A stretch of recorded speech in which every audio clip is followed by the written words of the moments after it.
Hello everyone, welcome back to the smart exam. मित्रांनो, आजच्या व्हिडिओमध्ये आपण तुमच्या येणाऱ्या छत्रपती संभाजीनगर महानगरपालिका भरती 2026 वर फोकस करून छत्रपती संभाजीनगर महानगरपालिकेमध्ये जे सॅनिटरी इन्स्पेक्टर स्वच्छता निरीक्षक हे पद आहे, त्या पदासाठी आवश्यक असणारे असे अति महत्त्वाचे तांत्रिक प्रश्न या व्हिडिओमध्ये आपण फुल डिटेलमध्ये अभ्यासणार आहे. मित्रांनो, हे सर्व आपण प्रिव्हियस इयर क्वेश्चन्स यामध्ये आपण पाहणार आहे. हे सर्व PYQ आहे, त्यामुळे तुमच्या येणाऱ्या परीक्षेसाठी हा व्हिडिओ खूप महत्त्वाचा ठरणार आहे. चला तर वेळ न घालवता हा अति महत्त्वाचा व्हिडिओ स्टार्ट करू. पहा, पहिला प्रश्न पहा, दात किडणे टाळण्यासाठी पाण्यात कोणते मूलद्रव्य मिसळले जाते? तर ते मूलद्रव्य आहे फ्लोराईड. ओके, योग्य उत्तर आहे पर्याय क्रमांक 2 फ्लोराईड. फ्लोराईड दातांचे संरक्षण करते आणि दातांवर पडणाऱ्या किडीस प्रतिबंध करते, म्हणून दात किडणे टाळण्यासाठी पाण्यात फ्लोराईड हे मूलद्रव्य मिसळले जाते. त्यानंतर पुढे पाहूया. आणि मित्रांनो, या व्हिडिओमध्ये तुमचा जो स्वच्छता निरीक्षक सॅनिटरी इन्स्पेक्टरचा जो सिलेबस आहे, तांत्रिक सिलेबस, टेक्निकल सिलेबस, तो आपण पूर्णपणे कव्हर केलेला आहे. जे तुमच्या परीक्षेमध्ये 40 प्रश्न येणार आहेत, त्याच पद्धतीचे 40 प्रश्न आपण इथे घेतलेले आहेत. हे लक्षात ठेवा. त्यामध्ये तुम्हाला 40 प्रश्न 80 मार्कांसाठी विचारले जाणार आहेत. त्यामुळे हा व्हिडिओ शेवटपर्यंत नक्की बघा आणि व्हिडिओ आवडला तर व्हिडिओला लाईक लगेच करा. ओके, पहा, कोणते प्रवाहातील प्राणी, ओके, कोणते प्रवाहातील प्राणी खराब पाण्याच्या गुणवत्तेचे निर्देशक असतात? ओके, खराब पाण्याचा, तर ते आहेत ब्लॅक फ्लाय लार्वा. ओके, योग्य उत्तर पर्याय क्रमांक 1 black fly larva. Okay, black fly larva असलेलं पाणी जैवदूषित मानलं जातं आणि ते पाण्याच्या खराब गुणवत्तेचं निर्देशक आहे. हे लक्षात ठेवा. त्यानंतर पुढे पाहूया. आणि एक गोष्ट लक्षात घ्या मित्रांनो, तुमच्या येणाऱ्या सॅनिटरी इन्स्पेक्टर पदासाठी आपण एक अति महत्त्वाची टेस्ट सिरीज लॉन्च केलेली आहे आणि ती टेस्ट सिरीज तुम्हाला आपल्या स्मार्ट एक्झाम ॲपवर मिळणार आहे. ते स्मार्ट एक्झाम ॲपची लिंक डिस्क्रिप्शन बॉक्समध्ये दिलेली आहे. तिथे जाऊन ते ॲप तुम्हाला डाउनलोड करायचं आहे. आणि एक गोष्ट लक्षात घ्या, त्यावर डाउनलोड केलं की पुढेच तुम्हाला सॅनिटरी इन्स्पेक्टर अशी टेस्ट सिरीज दिसणार आहे. त्यावर क्लिक करायचंय आणि बाय नावर क्लिक करून ही टेस्ट सिरीज घ्यायची. यामध्ये आपण जे सॅनिटरी इन्स्पेक्टरचा सिलेबस आहे, त्यामध्ये 45 टॉपिक असे महत्त्वाचे टॉपिक आहेत. त्या 45 महत्त्वाच्या टॉपिकवर आपण ती टेस्ट सिरीज दिलेली आहे. त्यामध्ये एका टॉपिकवर जवळजवळ 40, काही टॉपिकवर 60, काही टॉपिकवर 100 देखील प्रश्न आहेत. तर अशा पद्धतीची टेस्ट आहे. त्यामुळे ती टेस्ट सिरीज नक्की सॉल्व्ह करा. परीक्षेमध्ये जर तुम्हाला यश हवं असेल तर ती टेस्ट सिरीज महत्त्वाची. आणि यासोबत आपण मिक्स टेस्ट देखील आपण त्या ॲपवर घेणार आहे. सध्या 12 टेस्ट आहेत, हे लक्षात घ्या. आणि आपण जशी जशी तुमची परीक्षा जवळ येईल तशी तशी आपण 45 टॉपिक त्यामध्ये ॲड करणार आहे.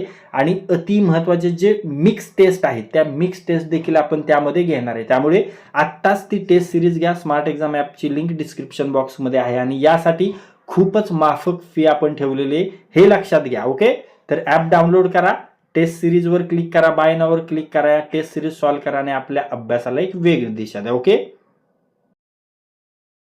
खालीलपैकी कोणता रोग जीवाणूंमुळे होतो? जीवाणूंमुळे कोणता रोग होतो? तर तो आहे क्षयरोग, ट्युबरक्युलोसिस. ओके, योग्य उत्तर पर्याय क्रमांक 1 क्षयरोग, ट्युबरक्युलोसिस जीवाणूंमुळे होतो. आणि मायकोबॅक्टेरियम कशामुळे? मायकोबॅक्टेरियम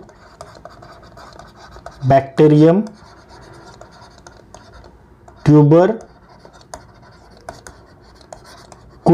या जीवाणूमुळे होतो. ओके, त्यानंतर पुढे पाहूया. संसर्गजन्य रोगांचे प्रमुख कारण काय आहे? संसर्गजन्य रोगांचं प्रमुख कारण दूषित हवा आहे का? आहे. दूषित अन्न आहे का? आहे. त्यानंतर अस्वच्छ परिस्थिती आहे का? तर आहे. म्हणून या प्रश्नाचे योग्य उत्तर असेल पर्याय क्रमांक 4 वरील सर्व. ओके, दूषित हवा, दूषित अन्न आणि अस्वच्छ परिस्थिती या सर्व कारणांमुळे संसर्गजन्य रोग प्रसरतात, हे लक्षात ठेवा. त्यानंतर पुढे पाहूया. पहा, स्लज म्हणजे काय? स्लज म्हणजे सांड पाण्यातील जड घन पदार्थ जे तळाशी बसतात. ओके, योग्य उत्तर पर्याय क्रमांक 3 सांड पाण्यातील जड घन पदार्थ जे तळाशी बसतात. स्लज हे सांड पाण्यातील घन पदार्थ असतात जे गाळाच्या स्वरूपात तळाशी स्थिर राहतात, हे लक्षात ठेवा. गाळाच्या स्वरूपात साठले जातात. त्यानंतर समोरचा प्रश्न, तर मित्रांनो, जर छत्रपती संभाजीनगर महानगरपालिकेमधील स्वच्छता निरीक्षक सॅनिटरी इन्स्पेक्टर म्हणून तुम्हाला नोकरी मिळवण्याचं स्वप्न असेल तर तुमच्यासाठी एक जबरदस्त बातमी आहे. तुमच्या सॅनिटरी इन्स्पेक्टर पदासाठी आवश्यक असणारे अति महत्त्वाचे 1000 तांत्रिक प्रश्न आपण एका ठिकाणी कलेक्ट केलेले आहेत आणि या अति महत्त्वाच्या 1000 तांत्रिक प्रश्नांचा आपण महाप्रश्नसंच बनवलेला आहे. त्यामध्ये आपण मागील वर्षातील अति महत्त्वाचे PYQ म्हणजेच प्रिव्हियस इयर क्वेश्चन्स घेतलेले आहेत. हे सर्व प्रश्न फक्त महाराष्ट्रातील परीक्षांमधूनच नाही मित्रांनो, तर ऑल इंडिया लेवल संपूर्ण भारतामध्ये ज्या sanitary inspector, health sanitary inspector किंवा मलेरिया सॅनिटरी इन्स्पेक्टर पदाच्या ज्या परीक्षा झालेल्या आहेत त्या परीक्षांच्या पेपरमधून हे सर्व प्रश्न आपण घेतलेले आहेत. त्यामध्ये प्रत्येक प्रश्नाचं सोपं आणि परीक्षाभिमुख एक्सप्लेनेशन आपण दिलेले आणि पूर्णपणे सॅनिटरी इन्स्पेक्टर सिलेबसवर आधारित हे सर्व प्रश्न आहेत. त्यामुळे हा प्रश्नसंच तुमच्या जवळ नक्कीच असायला हवा मित्रांनो. हा प्रश्नसंच तुम्हाला परीक्षेचं अचूक मार्गदर्शन करेल. कोणते प्रश्न वारंवार येतात हे तुम्हाला समजणार आहे आणि हा प्रश्नसंच रीड केल्यामुळे तुमचा आत्मविश्वास 2 पट वाढणार आहे. त्यामुळे जर तुम्हाला 2026 भरतीमध्ये सिलेक्शन हवं असेल तर अंदाजावर नाही तर परफेक्ट प्रॅक्टिसवर विश्वास ठेवा मित्रांनो. आणि त्यासाठी हा प्रश्नसंच तुमच्या अभ्यासातील एक दिशादर्शक प्रश्नसंच ठरणार आहे. त्यामुळे हा प्रश्नसंच तुमच्या जवळ असणं खूप गरजेचं आहे. आणि हा प्रश्नसंच तुम्हाला कसा मिळणार आहे तर त्यासाठी तुम्हाला सिम्पली 98 23 93 18 27 या नंबरवर व्हॉट्सअप मेसेज करायचा आहे आणि यासाठी आपण खूप माफक फी ठेवलेली. त्यामुळे आत्ताच 98 23 93 18 27 या नंबरवर व्हॉट्सअप मेसेज करा.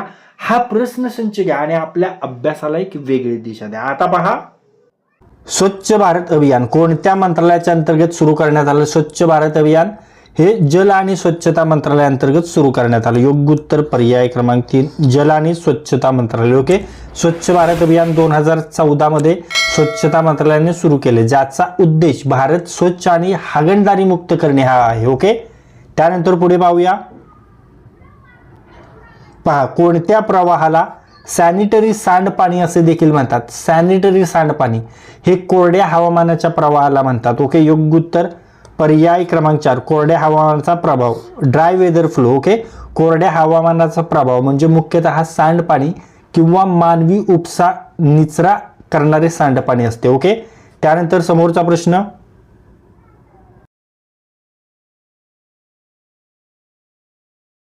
खालीलपैकी कोणता रोग कीटक चावल्यामुळे होत नाही? कीटक चावल्यामुळे संधिवात होत नाही, हे लक्षात ठेवा. प्लेग होतो, टायफस होतो आणि मलेरिया होतो, संधिवात होत नाही. योग्य उत्तर पर्याय क्रमांक 2 संधिवात. ओके, संधिवात आर्थ्रिटिस. ओके, संधिवात आर्थ्रिटिस. संधिवात हा संधी रोग असून तो संक्रमण किंवा कीटक चावण्यामुळे होत नाही तर सांध्यांमध्ये जळजळ होण्यामुळे होतो, हे लक्षात ठेवा. त्यानंतर पुढे पाहूया.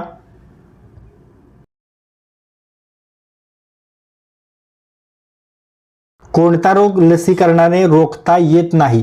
लसीकरणाने रोखता येत नाही तो कोणता रोग आहे तर तो आहे अँगायना. ओके, योग्य उत्तर पर्याय क्रमांक 3 अँगायना. अँगायना हा एक हृदय रोग आहे आणि तो लसीकरणाने प्रतिबंधित करता येत नाही. त्यानंतर पुढे पाहूया. विद्युत वाहिन्यांसाठी खालीलपैकी कोणते धातू प्रामुख्याने वापरले जातात? तर विद्युत वाहिन्यांसाठी तांबे, कॉपर हे धातू प्रामुख्याने वापरले जातात. योग्य उत्तर पर्याय क्रमांक 1 तांबे, कॉपर. सॅनिटरी इन्स्पेक्टरसाठी, स्वच्छता निरीक्षकसाठी हे देखील महत्त्वाचं आहे की विद्युत वाहिन्या कोणत्या ठिकाणाहून कशा जातात आणि विद्युत वाहिन्यांसंबंधीची माहिती असणं गरजेचं आहे. कारण त्या वाहिन्या एकदम डायरेक्ट स्वच्छता जे आपले कर्मचारी आहेत त्यांच्याशी संबंधित येण्याचे चान्सेस असतो. त्यामुळे स्वच्छता निरीक्षक सॅनिटरी इन्स्पेक्टरसाठी या विद्युत वाहिन्यांबद्दल देखील माहिती असणं आवश्यक आहे. त्या वाहिन्या कशापासून बनतात, त्यांच्यापासून किती इलेक्ट्रिसिटी वाहते, कोणत्या तारेपासून, कोणत्या डीपी पासून, अशा पद्धतीने माहिती असणं आवश्यक आहे. म्हणून हे देखील प्रश्न विचारले जातात, हे लक्षात ठेवा. पहा, तांबे हा चांगला विद्युत वाहक असल्यामुळे तो विद्युत वाहिन्यांसाठी वापरला जातो. त्यानंतर पुढे पाहूया. जैव विघटनशील बायोडिग्रेडेबल कचरा कोणत्या घटकांच्या मदतीने उपयुक्त पदार्थांमध्ये बदलता येतो? जैव विघटनशील बायोडिग्रेडेबल कचरा तर तो जीवाणू, बॅक्टेरिया यांच्या मदतीने उपयुक्त पदार्थांमध्ये बदलला जातो. योग्य उत्तर पर्याय क्रमांक 1 जीवाणू, बॅक्टेरिया. जीवाणू जैव विघटनशील कचऱ्याचे कंपोस्ट किंवा इतर उपयुक्त पदार्थांमध्ये रूपांतर करू शकतात, हे एवढं लक्षात ठेवा. त्यानंतर पुढे पाहूया, जैविक कीटक नियंत्रण कशाच्या मदतीने केले जाते? जैविक कीटक नियंत्रण ड्रॅगन फ्लाय आणि वास्प यांच्या मदतीने केले जाते, हे लक्षात ठेवा. योग्य उत्तर पर्याय क्रमांक 2 ड्रॅगन फ्लाय आणि वास्प यांच्या मदतीने. ड्रॅगन फ्लाय आणि ततैया हे नैसर्गिकरित्या कीटक नियंत्रित करण्यास मदत करतात, म्हणूनच त्यांना जैविक कीटक नियंत्रणासाठी वापरलं जातं. त्यानंतर समोरचा प्रश्न, ग्रामीण भागातील पाणी निर्जंतुक करण्यासाठी कोणता पदार्थ वापरला जातो? आपल्या सर्वांना माहिती आहे, आपण बहुतांश विद्यार्थी हे ग्रामीण भागातील असतात, तर त्यामध्ये क्लोरीन वापरला जातो, बरोबर, पाण्यात टाकतात. योग्य उत्तर पर्याय क्रमांक 2 क्लोरीन जे पाण्याची टाकी असते त्यामध्ये टाकतात, हे आपण बऱ्याच वेळा पाहिलेलं असतंय. क्लोरीन हे प्रभावी निर्जंतुकीकरण करणारं रसायन आहे आणि म्हणून ग्रामीण भागातील पाणी शुद्ध करण्यासाठी प्रामुख्याने हे वापरलं जातं. त्यानंतर समोरचा प्रश्न, पाण्यात फ्लोरीनचे जास्त प्रमाण असल्यास कोणता विकार होतो? पाण्यात फ्लोरीनचे जास्त प्रमाण असले ना मित्रांनो, तर तो फ्लोरोसिस होतो. योग्य उत्तर पर्याय क्रमांक 4 फ्लोरोसिस. ओके, पाण्यात फ्लोरीनचे प्रमाण जास्त झाल्यास हाडे आणि दात प्रभावित होऊन फ्लोरोसिस हा विकार होतो. ओके, त्यानंतर पुढे पाहूया, पहा, भारतातील पहिली महानगरपालिका कोणती? भारतातील पहिली महानगरपालिका आहे मद्रास महानगरपालिका. योग्य उत्तर पर्याय क्रमांक 3 मद्रास महानगरपालिका. आणि अशाच पद्धतीने परिपूर्ण पद्धतीने आपण सर्व व्हिडिओ इथून पुढचे बनवणार आहे, त्यामुळे जे पण आपले व्हिडिओ आहेत ते व्यवस्थित केअरफुली शेवटपर्यंत पाहायचे आहेत. आणि सर्व व्हिडिओंना पाहण्यासाठी तुम्हाला आत्ता लगेच सबस्क्राईब करण्याची गरज आहे, त्यामुळे लगेच सबस्क्राईब करा आणि बेल आयकॉनला हिट करा. ओके, पहा, ही जी मद्रास महानगरपालिका आहे ती 1688 मध्ये स्थापन झाली होती आणि ही भारतातील पहिली महानगरपालिका आहे, हे लक्षात ठेवा. त्यानंतर पुढे पाहूया, सांडपाणी शुद्धीकरण प्रक्रियेत जंतू मारण्यासाठी कोणती प्रक्रिया वापरली जाते? तर ती क्लोरिनेशन, बरोबर. योग्य उत्तर आहे पर्याय क्रमांक 2 क्लोरिनेशन. आता क्लोरीन वापरतात म्हणजे क्लोरीनचा वापर करून काय होऊ शकतं? क्लोरिनेशन. सिंपल आहे, एकदम लॉजिकने आपण हे क्वेश्चन्स अटेंड करू शकतो. क्लोरीनचा वापर पाण्यातील जंतू नष्ट करण्यासाठी केला जातो, म्हणूनच तो सांडपाणी शुद्धीकरण प्रक्रियेत वापरला जातो. किती कॉमन सेन्स आहे, व्हेरी युजफुल, इझी आहे. पुढे पाहूया, सुरक्षित पाण्याची सुविधा नसलेल्या जास्तीत जास्त लोकसंख्या कोणत्या खंडात राहते? तर ती आशिया, ओशिनिया आणि आफ्रिका या सर्वच खंडात राहते, म्हणून योग्य उत्तर पर्याय क्रमांक 4 वरील सर्व. आशिया, आफ्रिका आणि ओशिनिया या खंडांमध्ये सुरक्षित पाणी पुरवठ्याचा अभाव असलेल्या मोठ्या लोकसंख्या राहतात, हे लक्षात ठेवा. त्यानंतर पुढे पाहूया,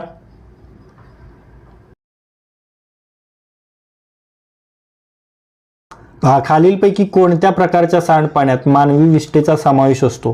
कोणत्या प्रकारच्या सांडपाण्यात मानवी विष्ठेचा समावेश असतो? तर ब्लॅक वॉटरमध्ये. योग्य उत्तर आहे पर्याय क्रमांक 4 ब्लॅक वॉटर.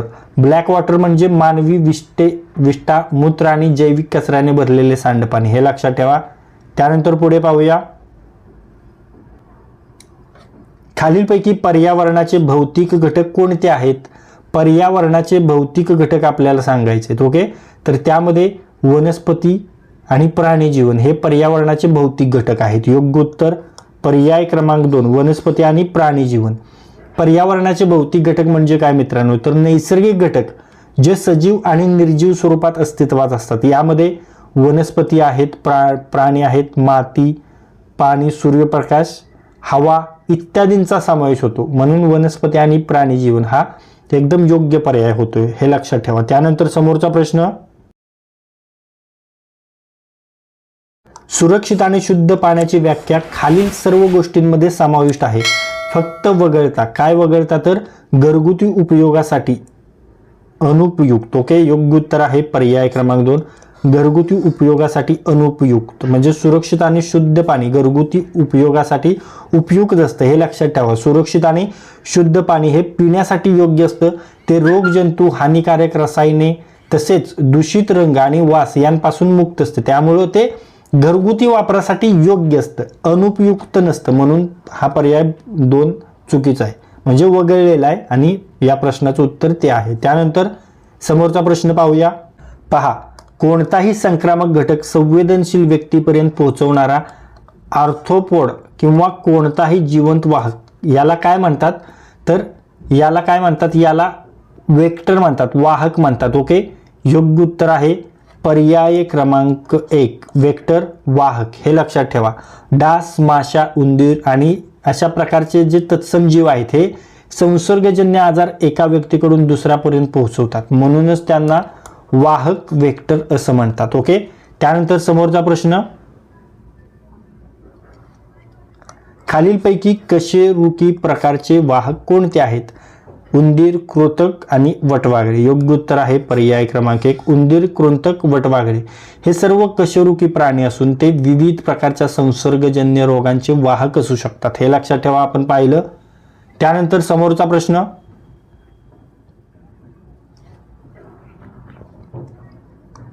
कॉलरा रोग कोणत्या जीवाणूमुळे होतो? कॉलरा रोग हा विब्रियो कॉलरा या जीवाणूमुळे होतो. ओके, विब्रियो कॉलरी या जीवाणूमुळे होतो. मग योग्य उत्तर असेल पर्याय क्रमांक 1, व्ही कॉलरी. हा जीवाणू कॉलरा रोगाला कारणीभूत ठरतो. हा रोग दूषित अन्न किंवा मेनली पाणी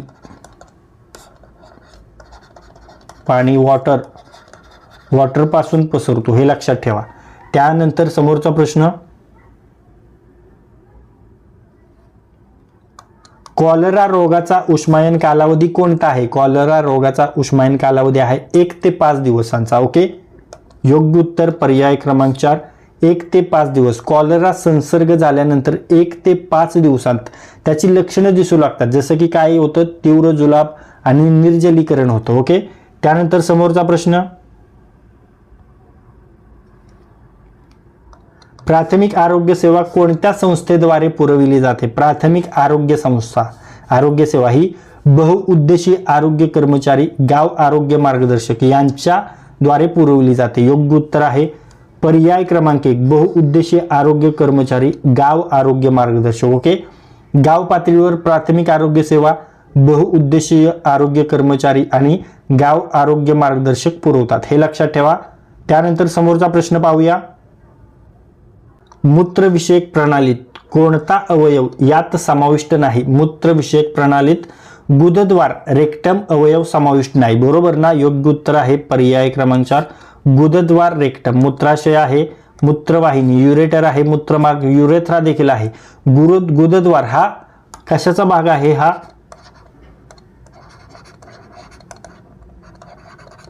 पचन संस्थेचा भाग आहे. तर मूत्राशय, मूत्रवाहिनी आणि मूत्रमार्ग हे मूत्रविषयक प्रणालीतील अवयव आहेत, हे लक्षात ठेवा. त्यानंतर समोरचा प्रश्न, खालीलपैकी कोणते पोषक तत्व नाही? पोषक तत्व नाही तर ते आहे तंतू, फायबर. योग्य उत्तर पर्याय क्रमांक 3, तंतू, फायबर. हे शरीरासाठी आवश्यक असले तरी ते पोषण देत नाहीत, ते पचनास मदत करतात आणि आतड्यांचे आरोग्य सुधारतात, हे लक्षात ठेवा. म्हणून ते पोषक तत्व नाही आहेत मित्रांनो. त्यानंतर समोरचा प्रश्न पहा, शरीरातील सर्वात लहान हाड कोणते? शरीरातील सर्वात लहान हाड कुठे असते? कानात असते. ओके, त्याचं नाव काय आहे? स्टेपिस. स्टेपिस त्याचं नाव आहे. मग योग्य उत्तर पर्याय क्रमांक 2, स्टेपिस. ओके, स्टेपिस हे कानातील सर्वात लहान हाड आहे जे ध्वनीच्या लहरी अंतःकरणात पोहोचवण्याचे कार्य करतात. आणि सर्वात मोठे हाड कोणते? सर्वात मोठे हाड ते आहे मांडीमध्ये आणि त्याचं नाव काय आहे? त्याचं नाव आहे फिमर. ओके, सर्वात मजबूत हाड कोणते आहे? सर्वात मजबूत हाड तर ते आहे मेंडिबल. ओके, कुठे आहे? जबडा, मानवी जबडा, बरोबर, त्यालाच बोलतात मेंडिबल. मानवी शरीरातील सर्वात मजबूत हाड, हे लक्षात ठेवा, मेंडिबल. त्यानंतर पुढे पाहूया. हृदय खालीलपैकी कोणत्या पेशींच्या थरांपासून बनलेले असते? हृदय एक्टोकार्डियम वगळता इतर सर्व पेशींपासून बनलेले असते, हे लक्षात ठेवा. मग मायकोर्डियम, एंडोकार्डियम आणि पेरिकार्डियम या पेशींच्या थरांपासून बनलेलं असतं. म्हणून योग्य उत्तर पर्याय क्रमांक 4 एक्टोकार्डियम वगळता, असं पर्याय आपण करूया, वगळता इतर सर्व. ओके. हृदय मायकोकार्डियम, त्यानंतर एंडोकार्डियम आणि पेरिकार्डियम या 3 थरांनी बनलेलं असतं. पण एक्टोकार्डियम या नावाचा कोणताही थर नसतो, हे लक्षात ठेवा. त्यानंतर पुढे पाहूया. मानवी शरीरात निर्माण होणारे जीवनसत्व कोणते? मानवी शरीरात VIMP प्रश्न आहे, VIMP प्रश्न विचारलाच जातो. मानवी शरीरात तयार होणारे जीवनसत्व ते हाडं मजबूत करतं, हे लक्षात ठेवा. आणि ते सूर्यप्रकाशापासून देखील मिळतं. म्हणजे सूर्यप्रकाश हा मूळ मेन स्रोत आहे त्या जीवनसत्वाचा, ते जीवनसत्व आहे ड. योग्य उत्तर पर्याय क्रमांक 4 जीवनसत्व ड. मित्रांनो, जीवनसत्व आणि पोषण तत्वे हा देखील अति महत्त्वाचा टॉपिक आहे तुमच्या सॅनिटरी इन्स्पेक्टर पदासाठी, स्वच्छता निरीक्षक पदासाठी. जीवनसत्वे आणि पोषक तत्वे ते देखील करणं गरजेचं आहे. ते देखील आपण व्यवस्थित सविस्तर पाहणार आहे, हे लक्षात ठेवा. त्यामुळे चॅनलला सबस्क्राईब करून ठेवा. ज्यावेळी आपण आपले व्हिडिओज अपलोड करू तेव्हा त्याचा ते तुम्हाला पाहता यावेत, त्याचा तुम्हाला फायदा व्हावा यासाठी सबस्क्राईब करा, हे लक्षात ठेवा.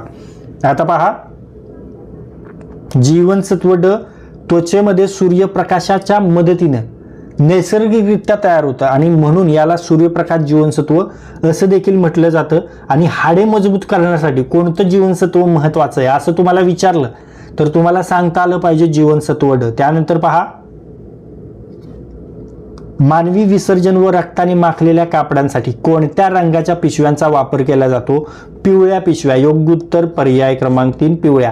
बायोमेडिकल कचऱ्याच्या व्यवस्थापनासाठी पिवळ्या रंगाच्या पिशव्यांचा वापर केला जातो, ज्यात मानवी विसर्जनाने रक्ताने माखलेलं साहित्य ठेवलं जातं. ओके. पुढे पाहूया.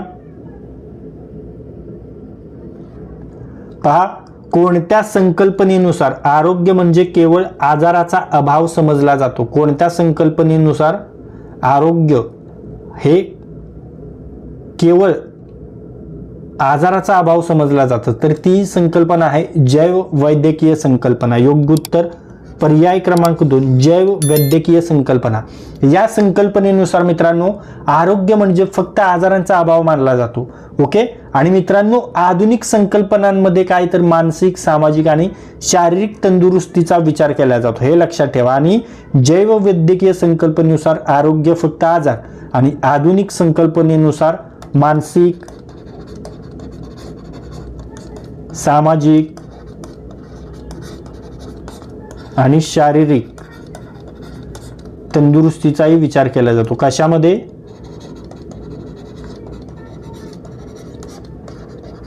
आधुनिक संकल्पनांमध्ये, हे लक्षात ठेवा. त्यानंतर समोरचा प्रश्न,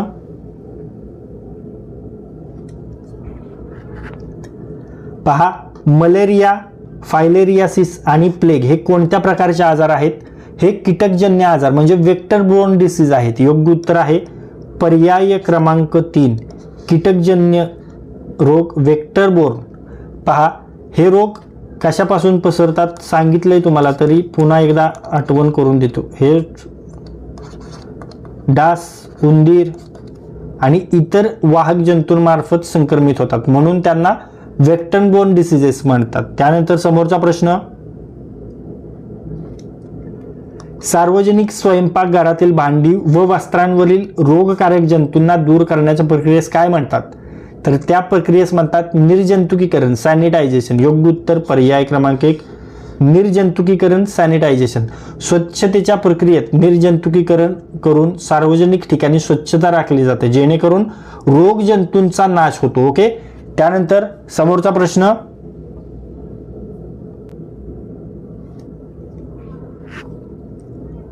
खोली निर्जंतुकीकरणासाठी प्रामुख्याने कोणता वायू वापरला जातो? आपण पाहिलं खोली निर्जंतुकीकरणासाठी फॉर्मलडिहाइड हा वायू वापरला जातो. योग्य उत्तर आहे पर्याय क्रमांक 3 फॉर्मलडिहाइड.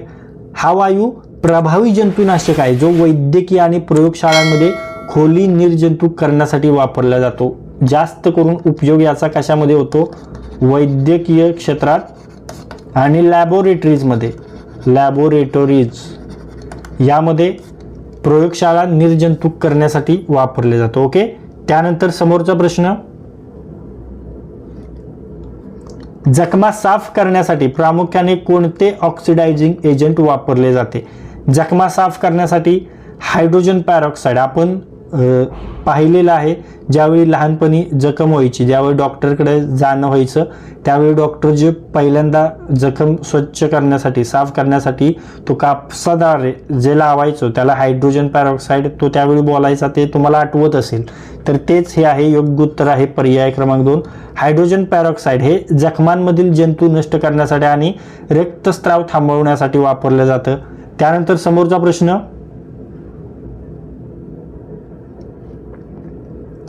पाण्याच्या स्रोतापासून किमान किती अंतरावर बोरहोल शौचालय बांधावं? तर 15 मीटरवर. ओके. योग्य उत्तर पर्याय क्रमांक 3. 15 मीटर अंतरावर. पाणी दूषित होऊ नये म्हणून बोरहोल शौचालय कमीत कमी 15 मीटरच्या अंतरावर बांधणे गरजेचं आहे. ओके.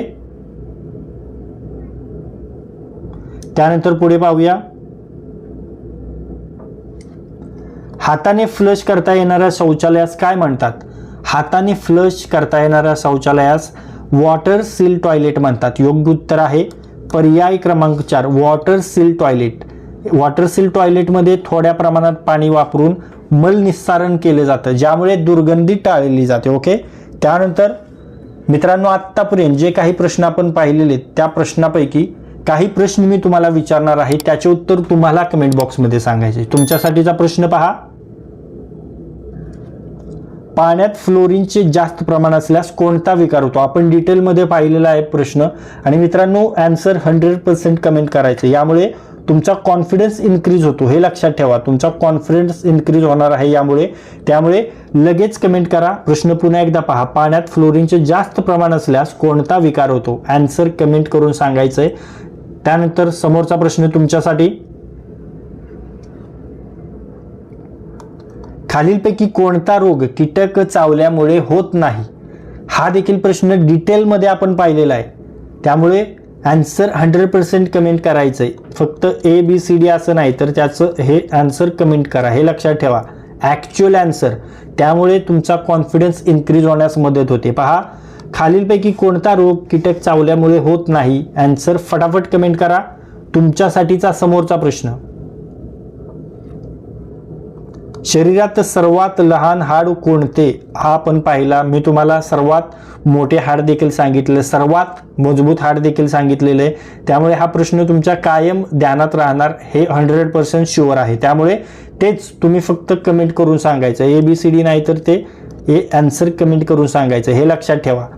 पहा, शरीरातील सर्वात लहान हाड कोणते? फुल डिटेलमध्ये आपण पाहिलेलं आहे. त्यामुळे लगेच आन्सर कमेंट करून सांगा. तुमचा कॉन्फिडन्स यामुळे इन्क्रीज होणार आहे, हे लक्षात ठेवा. आन्सर कमेंट करा. ओके. तर मित्रांनो, तुम्हाला पुन्हा एकदा आठवण करून देतो, तुमच्या येणाऱ्या छत्रपती संभाजीनगर महानगरपालिका भरती 2026 मध्ये जे सॅनिटरी इन्स्पेक्टर स्वच्छता निरीक्षक पद आहे, त्या पदासाठी आवश्यक असणारे असे आपण 1000 महत्त्वाच्या प्रश्नांचा महाप्रश्न संच बनवलेला आहे. त्यामध्ये आपण महाराष्ट्रातीलच नाही तर भारतातील जेवढ्याही सॅनिटरी इन्स्पेक्टर किंवा हेल्थ इन्स्पेक्टरच्या परीक्षा झालेल्या आहेत त्या सर्व परीक्षांमधून आपण ते प्रश्न घेतलेत. म्हणजे त्यामध्ये मलेरिया सॅनिटरी इन्स्पेक्टर देखील आहे, मलेरिया इन्स्पेक्टर देखील आहे. त्या देखील परीक्षांच्या पेपरमधून आपण ते प्रश्नसंच घेऊन हा प्रश्नसंच बनवलेला आहे.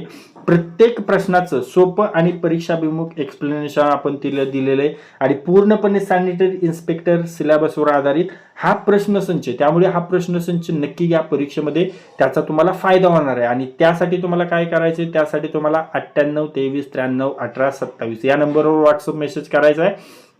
आणि यासाठी आपण अगदी माफक फी ठेवली. त्यामुळे आत्ताच या 98 23 93 18 27 या नंबरवर व्हॉट्सअप मेसेज करा, हा प्रश्नसंच घ्या आणि आपल्या अभ्यासाला एक वेगळी दिशा द्या.